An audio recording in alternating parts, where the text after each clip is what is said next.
Can you guys Nidhi, hear? you are in mute, Nidhi. Sorry. Yes, ma'am. Yes, I can hear you now. Yes, thank you so much, Nidhi Krishna, for the introduction and a warm welcome. Good afternoon, everyone. I hope you guys are doing well. I know the pandemic has been slightly tough for us, but I hope you guys are keeping safe and happy as well. I'm very, very happy to be here, especially amongst my future colleagues. And it gives me a pleasure to talk to you guys because someday we are again going to maybe come across each other and touch lives together as well. So I'm very, very happy to be here.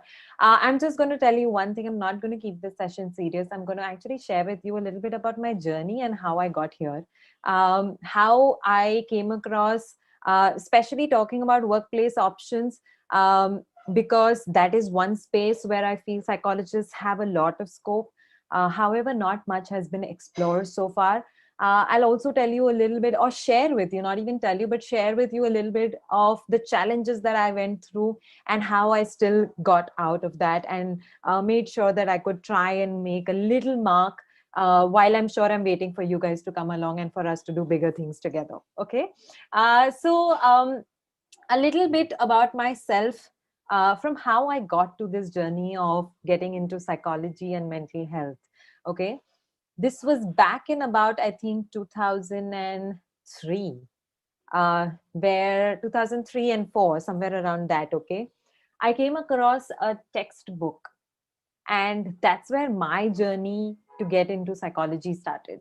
I was just 13 years old back then, so I'm not really old, I'm quite young. I was just 13 years old back then. Okay, and I was very intrigued by the textbook. And where did I even come, in touch with it? Is I used to study with my neighbor back then. You know, kids generally like to study in groups, right? So I used to go to my neighbor's place and study with her. We lived in a joint family back then. So many people in the house. How does one even study? And my neighbor was a nuclear family, so I used to chupke se go in her house and I used to study over there. And while I was studying over there, one day, and she's 2 years older to me, 3 years older to me, sorry.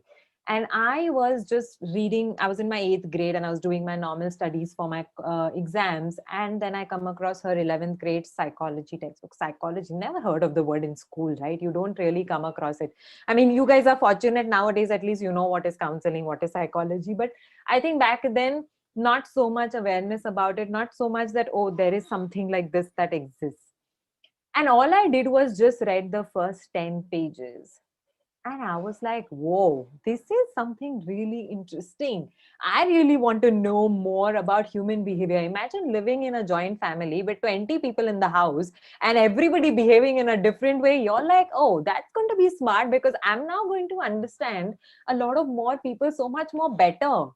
And that's exactly where I got so interested. And all of us have a story behind why we got into psychology. Okay, whether you say it or no, all of us have something behind it. So I want you to quickly go to the chat box and tell me what intrigued you to get into psychology first. Let's start from there. What is it that got you into starting your journey in the space of psychology? Gloria, I hope everyone's from the psychology field here, right? Pata chalega, not everybody's from the psychology field.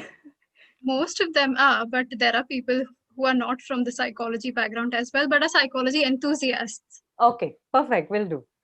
All right. So I have to serve people scientifically. Okay. So what is it that made you think that you want to serve people scientifically? Did you come across people who were doing maybe some sort of unscientific work? Was that happening because of which you got into the space that no, I want to do more scientific work than what's happening? I like to read human behavior. Guys, you like to do is something I want to understand what made, like for me, I wanted to understand my family better because so many people in the family, and how do you actually adjust with everybody? One person adjusting with 19 people. How do you do that? So for me, that is what intrigued me into it. What intrigued you to actually start understanding human behavior also? Okay, you having social anxiety. Okay, that's a good one. I loved Freud. Where did you come across Freud first? Tell me that. Want to understand people's behavior. Okay, when my friends used to judge others negatively, I like to know about why they behaved in a certain way. Very good, Khushi. Good. You wanted to understand the why behind it. Rahul, I didn't understand doctor. Do you mean that you wanted to come into a doctor space or work with people from a medical, not even medical, but a clinical perspective? I want to know myself better. Okay. Coming from a joint family, I relate. Okay. I like to understand human emotions and behavior. My mother has been struggling with anxiety, and I've seen my cousin who was hyperactive and still takes therapy. And I've had a lot of family members who struggled with mental health. So watching them since childhood and trying, I think amazing. This is what I'm looking for. What actually intrigued you to study psychology? Somebody at home was going through a lot, is why you wanted to study psychology. The human mind intrigued me. I really enjoy listening to my friends' problems and try to get to the root of their feelings. Great. I just hope it's not affecting you too much. Do your self care, please, because um, if you are not completely trained, I'll really focus on this. Do a lot of self care, guys. I thought interacting with every person, then I came to know about psychology and their skills. I love talking to people. It's not just about talking, seriously. I naturally used to observe people, wanted to know more about. Okay. There are a lot of responses. There are many schemes of the government which don't get succeeded. So I want to research. Is there anything related to human behavior? Okay. Childhood trauma. Yes. I heard the term anxiety from my friend and then explored the world. I wanted to understand why. Okay. So basically, all of us have something in the background because of which we've come into the field. Now, what's very important is when you have. Did I share my screen? Oh no, I didn't share. Hold on. Mm, Sorry, guys. 1 minute.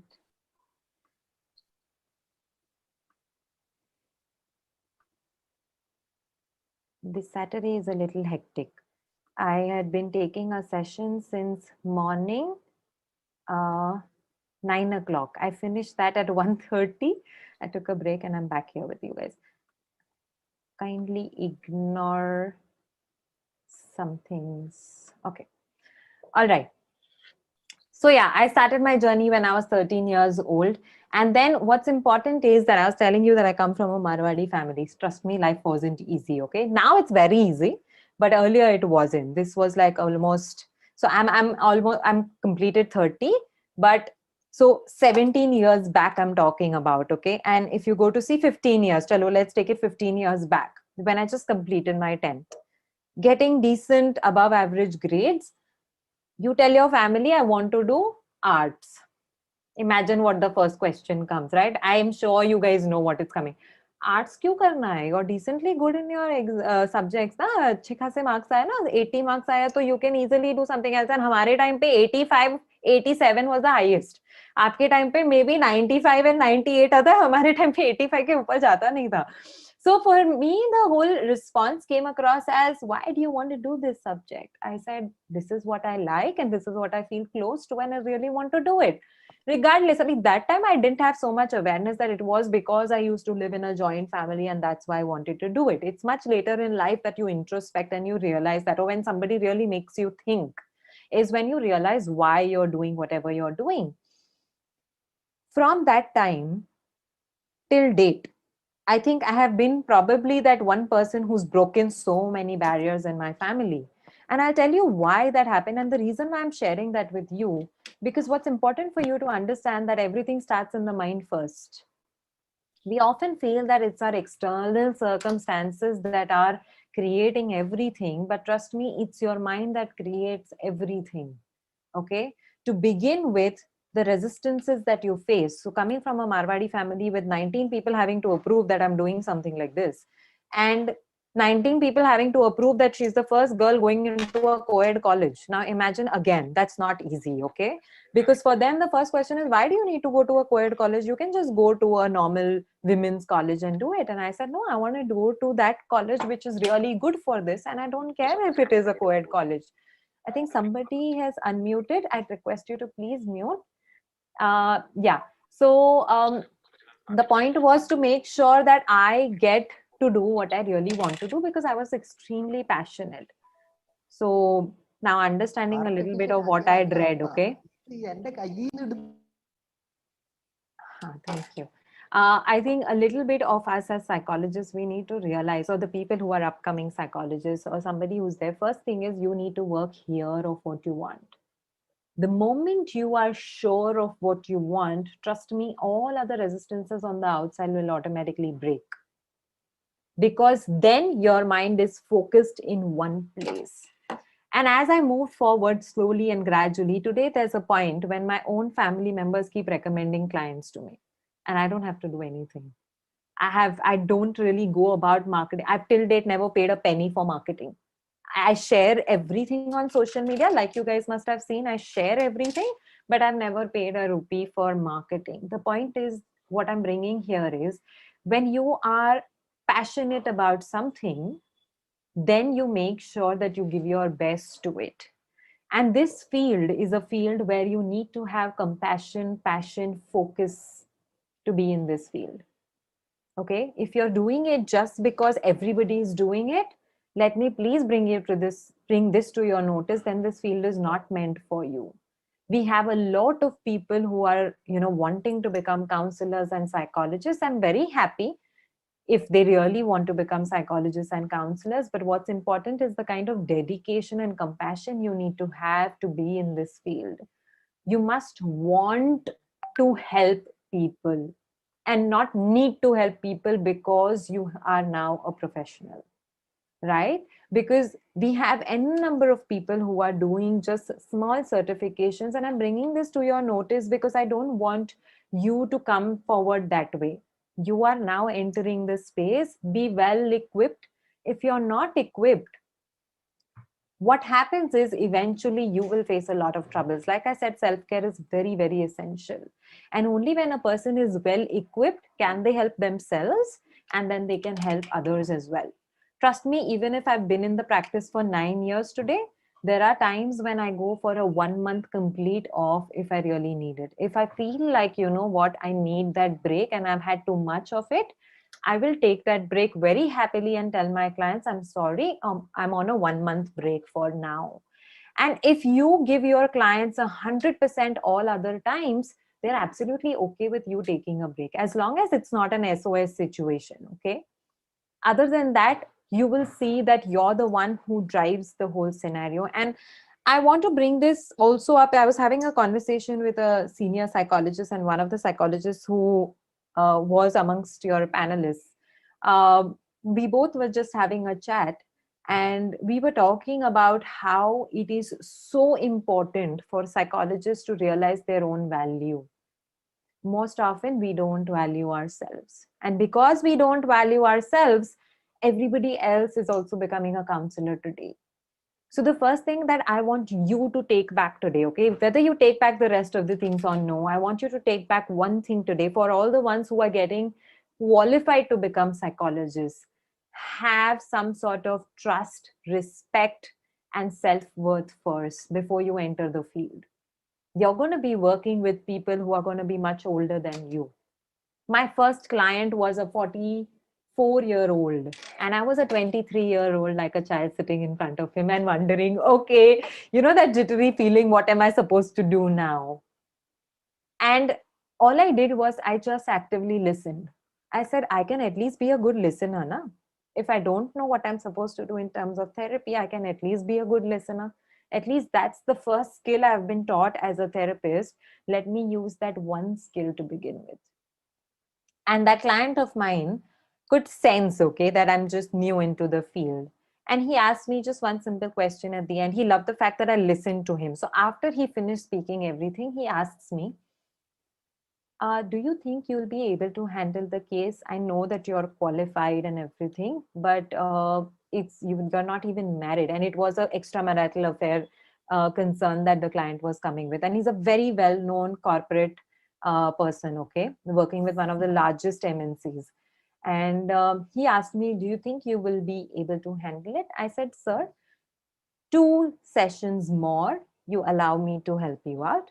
If I am not able to assist you with the concern that you're going through, I will happily refer you to somebody who's senior to me. I didn't feel rejected. I said, you give me a chance to do it.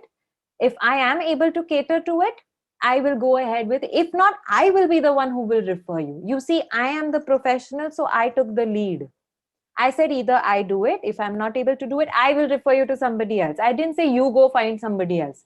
That somewhere shows that, you know what, you are taking responsibility of the client that's coming to you.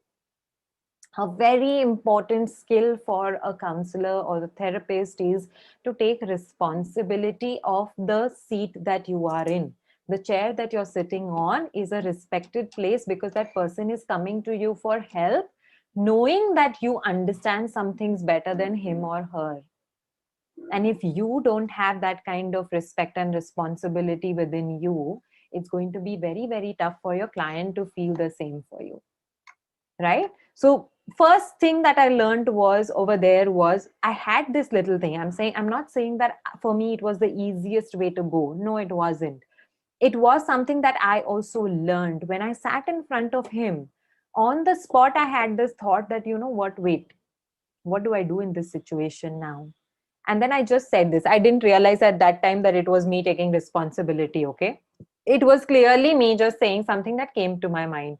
But eventually I thought of it and I said, okay, me saying this really had an impact on that person because that person is an intellectual person, so much more, almost 20 years older to you, is going to know so much more about life engaging people, right? They may not know a lot about the intricacies and the biology and the psychology behind a lot of things, but general experience they do have. And when you work in a workspace, especially when you're working with corporates, you will see this often. Okay. And you will face challenges every time that you're working with a group, but the challenges will differ.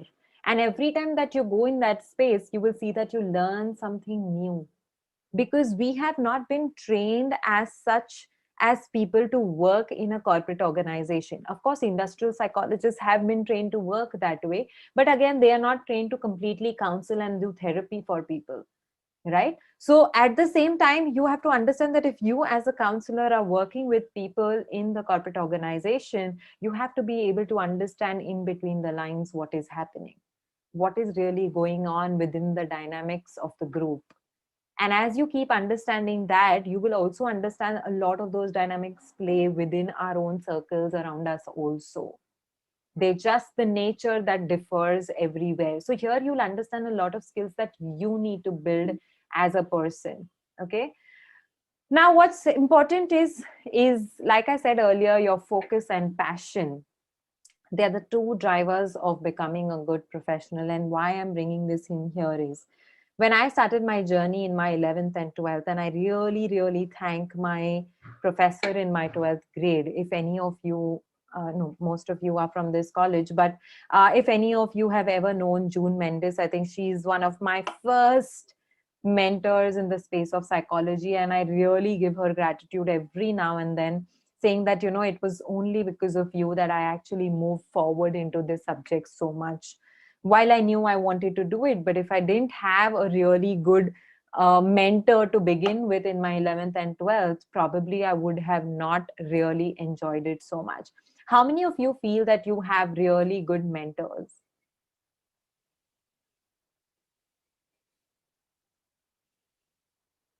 Where is my chat box?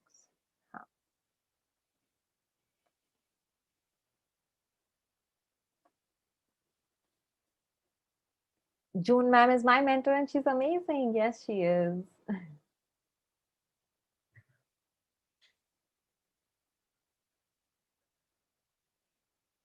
I will answer this question for you. Someone has asked, at times the therapist can be experienced in their field yet not be the right fit for you. How to give such a feedback to a professional? Can you just copy it and put it in the question section so I don't miss, because through the session we may have some chats going up. I don't. My dad is my mentor. Okay, great. In my 12th, I had the best support from my teacher. Absolutely. I think somewhere our teachers play a very, very big role, like for us. They are somewhere the stepping stone for us to move further. And I know so much, and it's so sweet, you know, that I have my own teacher now who sends me referrals in terms of clients. Okay, she knows that this youngster or somebody who she knows very close, and she's like, Namrata, can you take up sessions for this person? And it really gives me so much pride to say that, you know, I'm her student. And I tell her that, you know, if it wasn't for you, I probably wouldn't be doing so good in life. Of course, all my other teachers in degree and masters as well, but I think she was somewhere the foundation person for me. So yeah, that's where. And what's important is for you to develop your own focus as well. Now this is where I'm going to bring in, because you all are students who are studying right now. Tell me quickly, some of you who are studying here, what are the courses that you are doing which are additional courses to make sure that you enter the space with certain tools with you? For those who are non-psychology students, I would suggest you guys listen. There's somebody who's doing Reiki healing, okay. NLP, positive psychology, psychology first aid, workshops to various therapies, REBT, clinical psychology, CBT, NLP, okay. CBT, all right. CBT, REBT, NLP, definitely really good.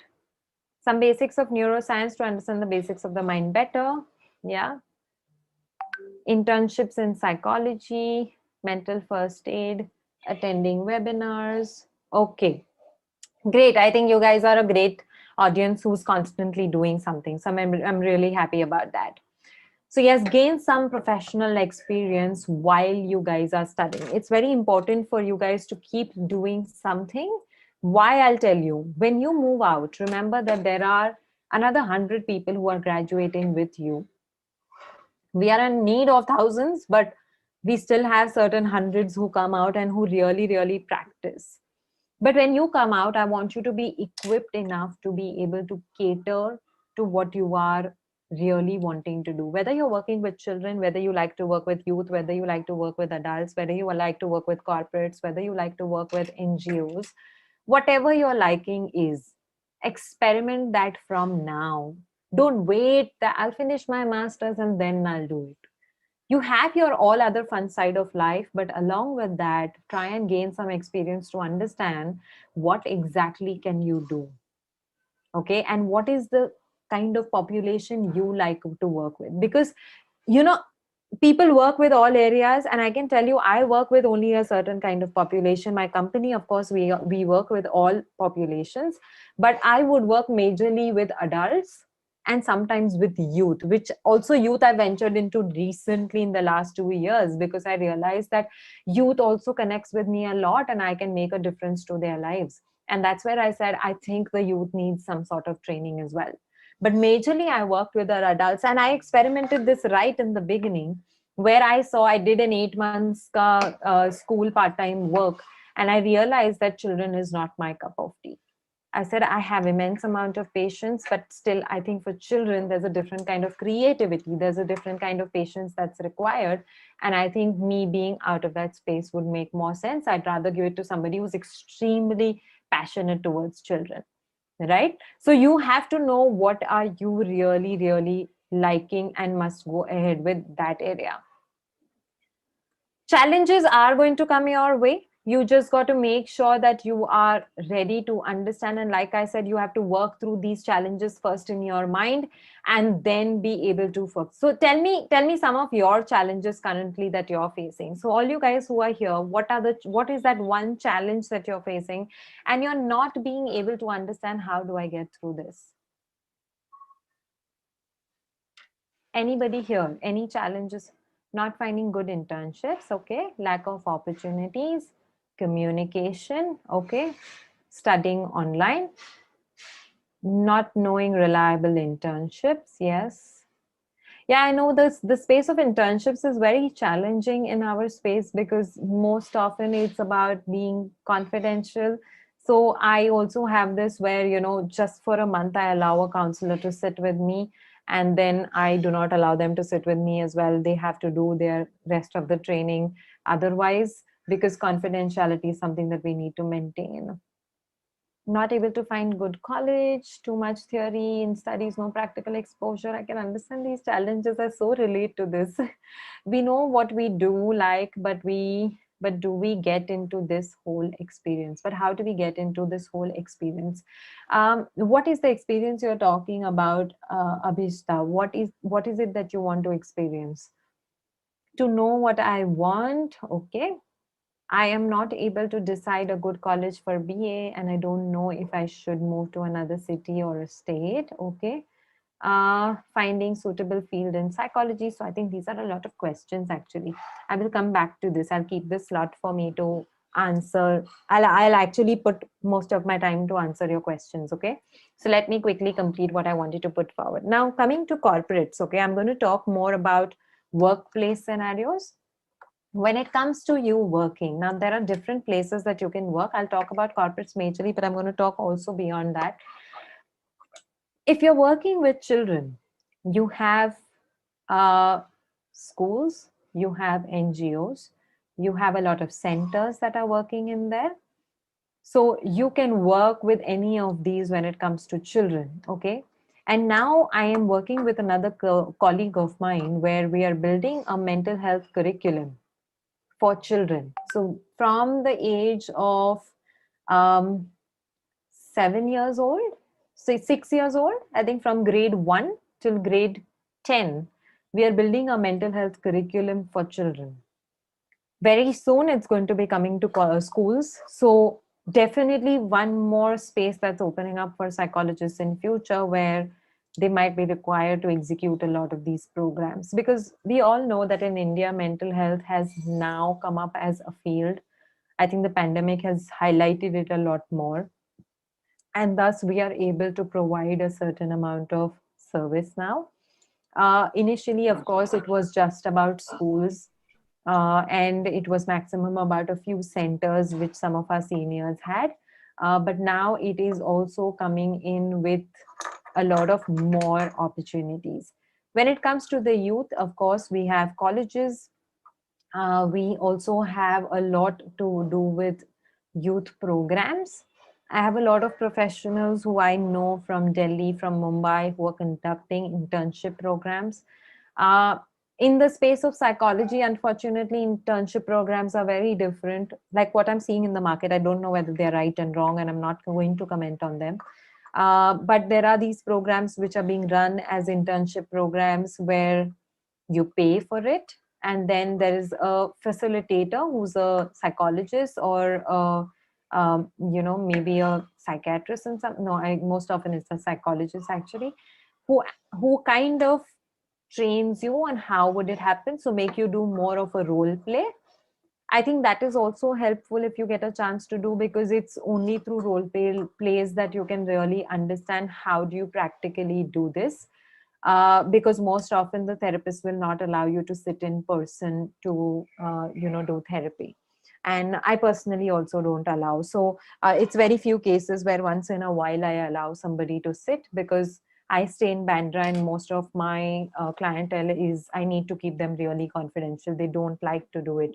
And I'm sure in any other cities also people don't generally like to, bring it out open, because it is a stigmatized area for us in India, especially. So it's something that you will have to explore. How can you get hold of certain internships? So in the youth space, there are internships. When you go to work, there are colleges, there are open programs that you can conduct, like how you guys are here, and there's so much interest. There are a lot of people out there who want to learn more and more. So there are programs of that sort that you can start with. When it comes to adults now, with adults, you can work one in the open space where you're doing one-on-one counseling, so you can have your own practice. When it comes to you doing work in the corporate sector is quite vast, and I think now is becoming more and more open. To begin with, the EAP programs. What is EAP? EAP is Employee Assistance Programs. All possible MNCs, okay, multinational companies, and all possible corporate organizations which are small or medium enterprises, they all have something called a EAP. Most of them have EAPs. If they don't also, they have a service for mental health, and mental health now has separate budgets as well in a lot of organizations, where they provide various services. where they will be providing one-on-one counseling, they will be providing workshops for their employees, they will have a lot of telephonic counseling, they will have a lot of email counseling. So there are various different things. So there's a lot of scope in the corporate sector for you to work. Another thing that is there is, and I see psychology as a much broader term and not just mental health. Okay, say for example, I worked in an organization, I'm still a part of the organization, sorry. I worked with this person who connected with me from Israel, and he wanted to build a game which was made on the basis of theories of personality. Okay, it was based on personality theories, where we built a game. When the person plays the game, we are actually assessing the personality of the individual through the game. And it's about a 3 minutes game, but the 3 minute game actually ends up giving us a score. That person is high on what sort of traits. And this same game is being used in the lending and borrowing space. So banks, where not just banks, but any lenders, when they lend money and a borrower goes to take a loan, then they have to play this game. The borrower has to play this game. The lender is going to assess the personality of the person and be able to then know whether this person is going to repay the loan or no. So imagine a psychology assessment turned into a game is now being used to understand repayment capacity of an individual. Isn't that unique? Have you ever heard of psychology being used in such a space? And it's not just that, but I built this game. So for the last 1 year, I started in March 2020, and now we are at June 2021. By August, I'm completing the whole project, and now I'm not only one of the founding members of the company because it was a startup, but that particular concept is also patented in one as one of the members of those 5 people where we together built this. I'm one of the patent members of that product. Now what I'm trying to tell you guys is that you got to think a little beyond your capacity. Don't think of psychology just as something which is to do with mental health only. Psychology is far more broader than that. If it interests you to be in the mental health space, please be. But look at psychology from a broader perspective. Psychology is about human mind and behavior, and human mind and behavior is useful in almost all areas of life. Wherever you go, whatever you do, you are engaging with people. Wherever you're engaging with people, psychology comes as a part of it. Somebody has recently started working on this. They've started working on, I know this has been a concept from before, but the psychology of marketing, the psychology of especially social media marketing. Okay. And I know that there are a lot of people using it out there, but the unfortunate thing is that it's not psychologists who are thinking out there. It's actually marketing professionals who are thinking. Why can't you, as a psychologist, take up the area of understanding consumer behavior? If you want to do something different, then think beyond it. I was working in the mental health space for so long. It was very random that I got this project, and it came to me through LinkedIn. And I'll tell you the power of social media also over here. I got this project, and the first thing I was like, okay, I'm not a psychometrician. I'm not going to be able to make a complete assessment and do a complete research on this to be able to prove of what I'm doing. I said, okay, if I can't do it, but I can obviously get somebody else who is an expert into psychometrics and collaborate with that person and do it. What's important is, as a psychologist, please be a collaborator. Don't get into this space that all other psychologists are my competitors. No, they are not. They are your collaborators. We need a lot of oneness in our community. And being psychologists, I think that should come as the first thing for us. It should be like, okay, you know what, I like doing this, you like doing this, how about doing something together? You share the profits, no problem. If money is a concern, share it. All of you together can do so much more rather than one person trying to do everything. I got a psychometrician on the board today. She is also one of the patent members. She is also one of the leadership team member, and we both work together on the whole product. Isn't that great to do? And I think that's something that I personally feel very blessed that God's given me that skill to be able to collaborate with people rather than compete with people. I have a lot of people in the psychology, though I'm a little choosy over there because I really need the similar kind of mindset person to be able to collaborate with. If the person is also a collaborator, I'm also a collaborator, then it works perfectly, you know. But if the other person takes me as a competitor and tries to work with me, then somewhere it's a one step backward for me.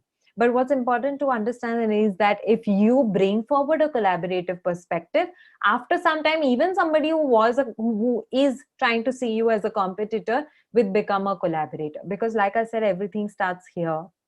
The moment you start becoming a collaborator here, you will see that others also become collaborators with time. Okay, so be a little more creative. Think of how psychology as a subject can be used. There are a lot of fields that have come up in space of forensic psychology, criminal psychology, cyber psychology. I know you guys had a session around that as well.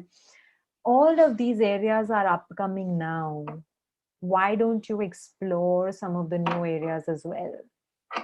Mental health part of it will always remain because it comes as a part of stress, comes everywhere. Okay, stress is, where is there a place where there is no stress?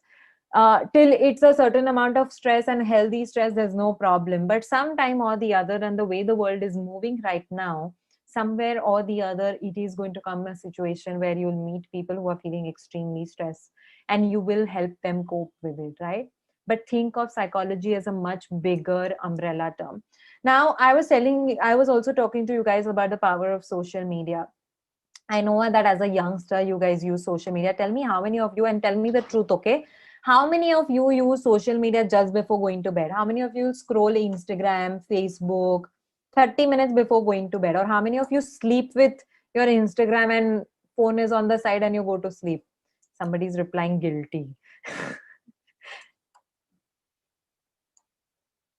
I have a lot of yes coming in. Some few people saying no. I'm happy you're saying no.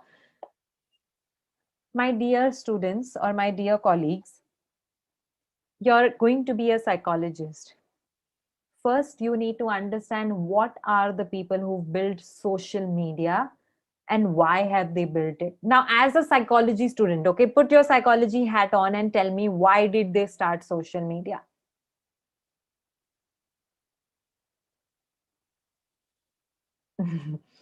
Just knowing is not enough, Namira. You also need to not use it. My father only snatches the phone away. I don't have Instagram. Okay. To grab attention. Okay. To connect. Okay. To be social. Okay. Put your psychologist hat. I don't want the normal person hat. Money, I'll put to entertain, to use us as a product. Now you are using your psychologist hat. I like it. Go ahead. Go ahead. Because to engage with social issues. Okay. Just time pass. कोई चीज कोई भी time pass के लिए नहीं करता है. Okay. Everything has a reason why they build it. You think they built it for time pass and that's why they have a crores turnover happening there?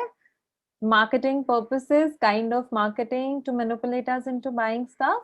Now the psychologists had to start it. Very good. I like you guys. Understand one thing. The person who built it has built a business. And unfortunately, all of us, okay, and including me, not now, but before, okay, until I realized what I was doing. It's okay. You're also a human being and you can make mistakes. Until I actually realized that, oh God, I've become a consumer of this product. It's a product. Any social media is a product. Okay, whether it's Instagram, whether it's Facebook, whether it's LinkedIn, they are all products that have been built for you to buy the product. And whether you're directly spending money or in it or no, remember, time is money. You are putting in your time into something where somebody is earning money from it. Okay, remember, you don't make social media use you as a consumer.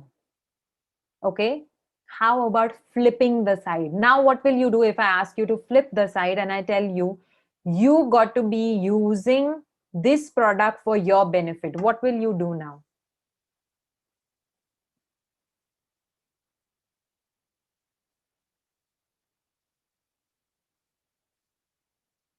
Make my business blow up. Okay, spread my knowledge. I use it to promote my small business. Amazing. Use it for professional purposes, spread awareness. I'll tell you a very simple thing. I don't know how did the team actually find me, okay? But I'm very sure they looked at my social media. Didn't you guys look at my social media some way or the other? Didn't you all look for my LinkedIn? Y'all did, right? And why do you think you thought that this person is somebody that we should bring in? Did you see anywhere where I have put across anything which is to do with my personal life? You will not see a single picture of me and my personal life on social media. It's going to be just my professional space, because I use this social media as a way to promote my work. Because you know what? I don't want them to use me as a consumer. I want myself to use that as a product which helps me get work in return. And that's what you as a psychologist must do, because remember that you are somewhere going to be a role model for the clients that are going to come to you. And if you only become a consumer who's not even been hired but got hired automatically, okay, then what are your counselees when they come to you really going to take back from you? We all know social media causes a lot of damage, but we all know that social media also can be used in a good way. Everything has its pro and con, right? You got to look at how can you use it for your benefit. You feel like connecting to people once in a while, go in person and meet them. Na? How far are your friends? All the friends that you are connected to on social media, most of them are on your WhatsApp as well. Most of them are staying close by to you because they might be your college friends and people. How far is it for you to be in person touch with them? Not during the pandemic, but I'm talking about otherwise, right? But we are losing that in person touch with people, and we are in turn, what we are doing is we are just making virtual friendship with people. Even if you want to make new friends and you're using it for the purpose of making new friends, I'd be like, okay, you make one or two friends, but then meet them in person. Virtual friends are very temporary. They're not going to survive long unless and until you've met them in person and you've really created a kind of connection with that person. Then you will have that person ahead in your life, right? So don't become a target of using of social media using you. I want you to start using social media. Okay, when it comes to your workplace, I told you there are array of opportunities out there. Create your opportunities as well. You are a psychologist, and we know that this field of psychology is far bigger than what you think. Okay, when you're studying, be mindful of what are the things that you can propose in future. Okay, uh, as simple as, you know, what I'm doing right now is, and I work a lot with relationships. So right now I'm writing my book on relationships, and generally what people understand by relationships is couple relationships, right? I'm actually writing my book on how it's important for us to build a relationship with not only our loved ones and people, but how it's important for us to build a relationship with our body, how it's important for us to build a relationship with our self, is how it's important for us to build a relationship with the money that you earn, how it's important for us to build a relationship with nature, because these are all healing, right? Nature is a healer. How do you build if you don't have a good relationship with money, money is not going to flow in your life at all. If you are absolutely negative towards money, say for example, a lot of people have this belief system. When I've done counseling, I've realized a lot of people have this belief system that, you know, everybody who's rich is extremely arrogant, or they are extremely people who are heartless people. So some people have these kind of belief systems, and we all know that it's the belief systems and it's the negative thinking patterns that brings us down, right?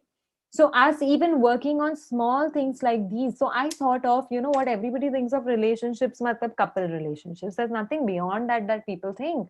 And I said, I want to think beyond this. I want to create a difference in people's mind by making them think of relationships as such much more larger than just couple relationships. It's not just always about a boy and a girl. It can be so much more larger than that. Why can't we look at it in a much more bigger way? That's why I say think bigger. Okay, don't go to a small space, go much bigger and think beyond that. Think of yours and don't just go learning everything. Okay, once in a while, yes, learn, but sometimes just sit and think on your own also. What is your perspective in that? Originality is very, very important. Don't always go with somebody else's thought. Okay, if your basics are clear, go within and understand. Like, you know how I came up with this book idea?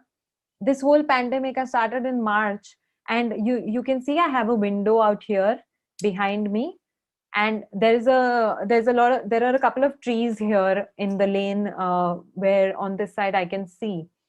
And it's only looking at the trees regularly in the morning for half an hour, because the first thing when I wake up in the morning, I'm somebody who comes and sits at my window. That's my regular thing. So when I sit at my window and I'm just sitting and thinking, and I had been thinking of writing this book for the last 2 years, but somewhere it wasn't just clicking in. You know, as a psychologist, how you know, जब तक दिल से नहीं आता हम कर नहीं पाते. So that's also a problem.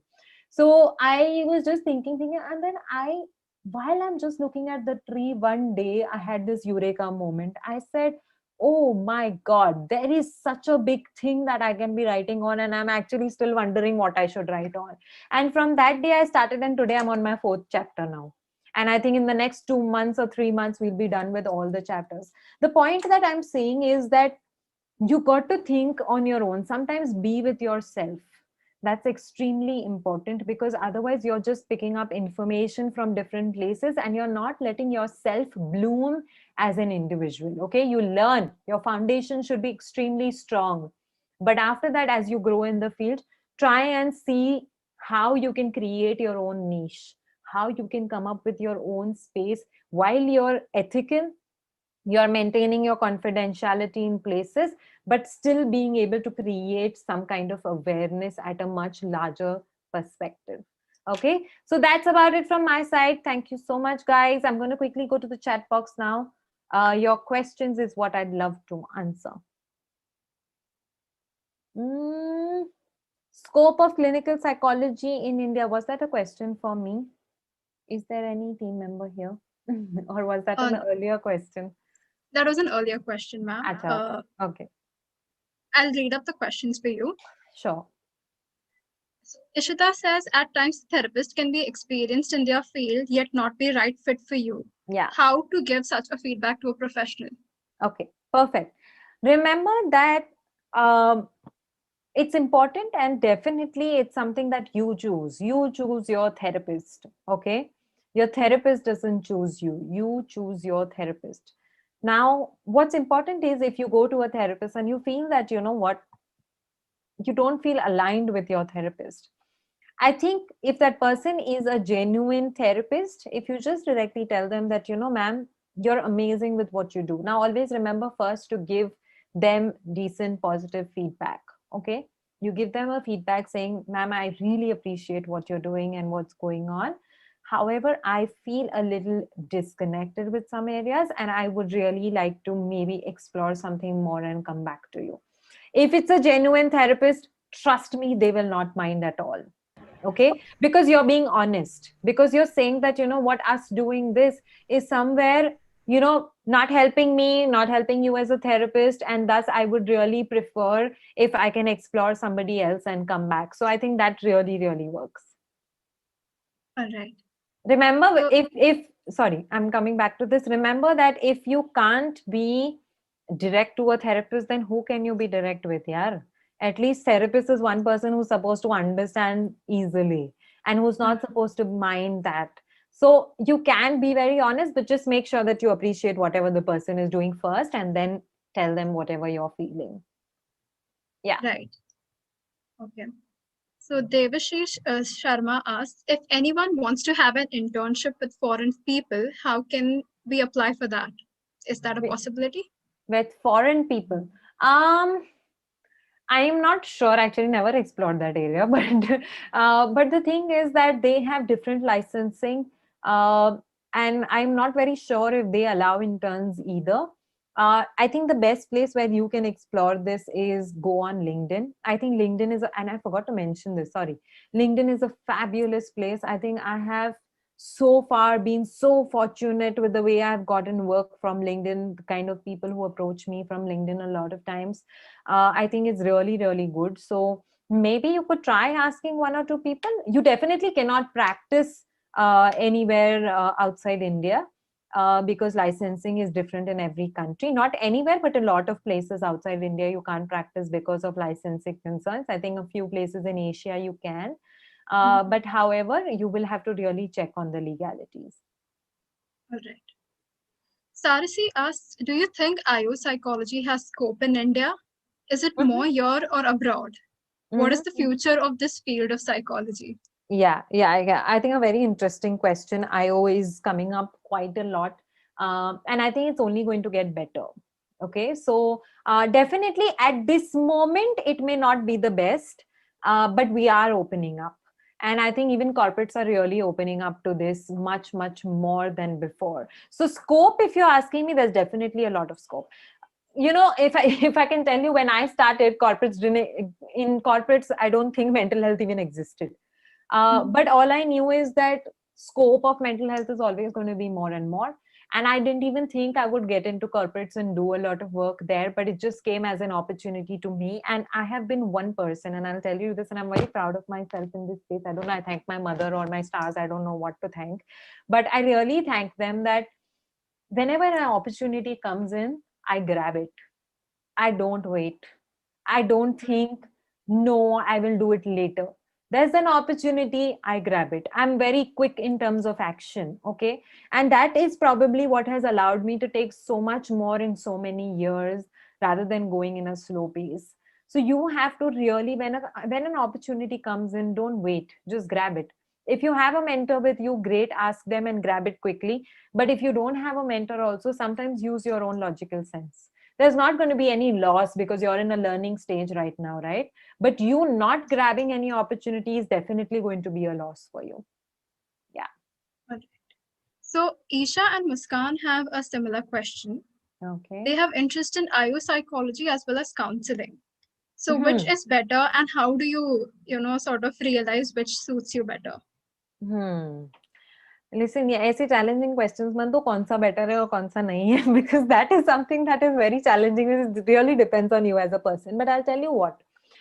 When you do IO psychology, you're working with a lot of the corporate without working on their mental health issues directly. Okay, you're working on a lot of the corporate dynamics, you're working on a lot of team plays and how team members are working with each other. You're also organizing a lot of stuff for them in terms of mental health. So you'll be more in a space where you'll be doing a lot of stuff, not yourself, but getting a lot of people to do it, and stuff like that. But when it comes to you doing counseling in the corporate space, like I'm a counseling psychologist, I'm not an industrial psychologist, but I do counseling in the corporate space. So it's different, when you're doing counseling in a corporate space, you're actually working as a counselor for them. You're basically working like a therapist for them. Okay, so you're working on their individual concerns that they have in life, and that's what you're working with. So it's for you to choose. Sometimes see, the challenge is when you are a counseling psychologist or a clinical psychologist, you can do a lot of counseling in corporate organizations. But as an IO psychologist, I think corporate counseling or therapy directly is something that you don't get as well equipped with.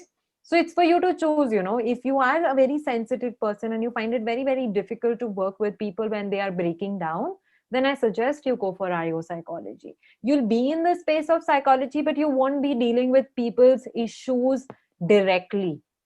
You'll be indirectly dealing with them. But if you feel you're strong enough, your roots are very strong within, and you are able to cater to it, then you can definitely get into the counseling space. See, it all depends on how much are you ready to work on yourself, because before you become a psychologist, working on yourself is very, very essential. Okay, it's like you going through n number of therapeutic practices on your own self to be able to sustain in this field. A lot of people enter the field, but a lot of people leave the field. In 4-5 years, there are so many dropouts. I can see it in my own batchmates, that so many people stopped practicing because they couldn't take it. Because it's not as easy as it looks, become a counselor. Everybody out there is talking about becoming a counselor, but it's not that easy. Okay, it sounds very interesting, it sounds very fun, but when you sit in front of them, and I think some of my interns will really say that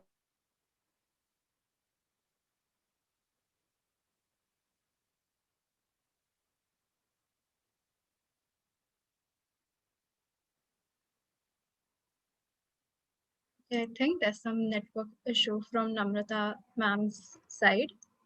Till then, you guys just make sure you're putting up your questions. And for the people who are in Zoom, try to put it on the Q&A part and not on the chat box, so it's easier to access it.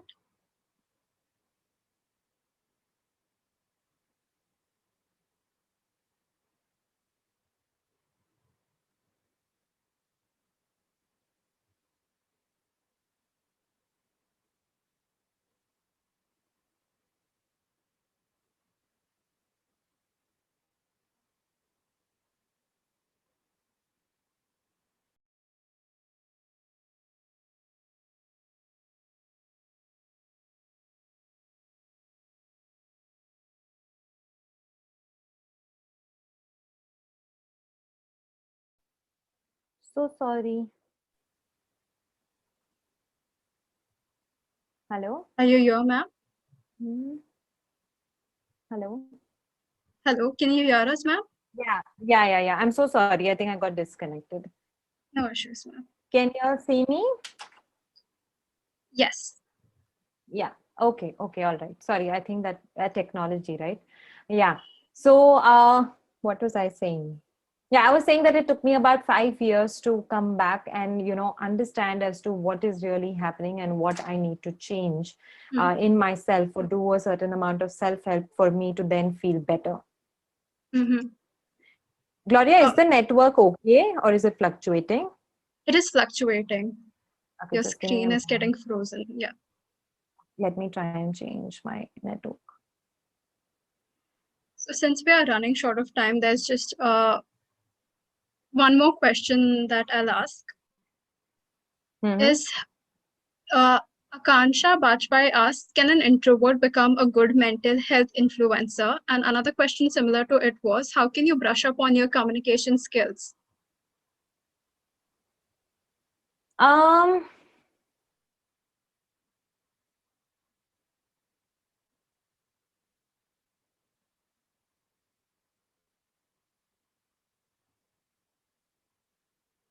Ma'am, are you there? Yeah, I'm there.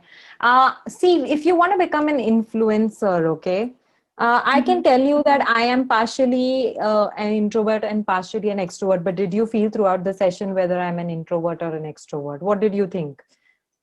Definitely on the extroverted side. I most often seem like an extrovert. But if you ask my family, they would say she doesn't even talk to anyone. She's in the house and we wouldn't even realize she's in the house. Okay. So there, you can be an ambivert. It is something which you need to understand, that mental health is not about you being an extrovert or an introvert. It's about you being able to understand whether you will be able to cater to those strong emotions that come in front of you. Okay, when it comes to you wanting to become a social media kind of influencer, you need to be an extrovert. Like you see, I never put any of my personal stuff on social media. That clearly shows I'm an introvert about my certain part of my life. Okay, it's my profession, so I'm an extrovert, but otherwise I am also an introvert person. And you could have those two sides. There's nothing wrong in that. When a person meets you in person, they will realize this person is slightly different. But when you're out there, you're sharing stuff because that's your work, right? So I don't think it has anything to do with an introvert and extrovert, unless you want to become like a social media influencer and go out there. I'll tell you, one of my biggest challenges is that my team has been telling me, ma'am, please shoot videos, ma'am, please do a lot of YouTube stuff, ma'am, please start podcasts. And I'm like, yeah, where you're asking me to do all this? Like, this introvert kind of person, like part of me which is introvert is like, why do you need to do all this? You have enough work, people get to reach to you, you're sharing a certain amount of things. Why do you want to go out there and do that? But there are some people who are really extrovert and who love doing that. You draw your lines, right? You know how much you want to put yourself out there. Don't go Mhm. according to what people are doing. Decide how you want to put yourself out there. It doesn't have to be accepted by everybody in the society. That's not essential. Like people who follow me keep telling me post more things, do more this, do more that. I'm like, jitna mere capacity mein hai, I will do na. Let me, Mhm. whatever I'm doing, as long as I'm doing it 100% and I'm happy with it, let me do that much. I don't want to do what everybody's doing. Okay, so if Right. you can have that trust and faith in yourself that whatever you're doing it authentically and you're happy with what you're doing, I think it will solve your purpose of being a psychologist. All Okay, I right. think there are a lot of questions, Gloria. I know we might not be able to take questions. If you all have questions, I think the best place to connect with me is on Instagram or on LinkedIn. Any other spaces, I won't be so active.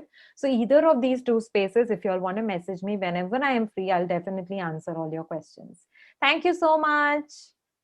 Thank you so much, Namrata ma'am, for joining with us and answering all the questions that we had and giving us an Thank you so insight much. on what is more needed rather than just theory apart from theory. So thank you for that. I call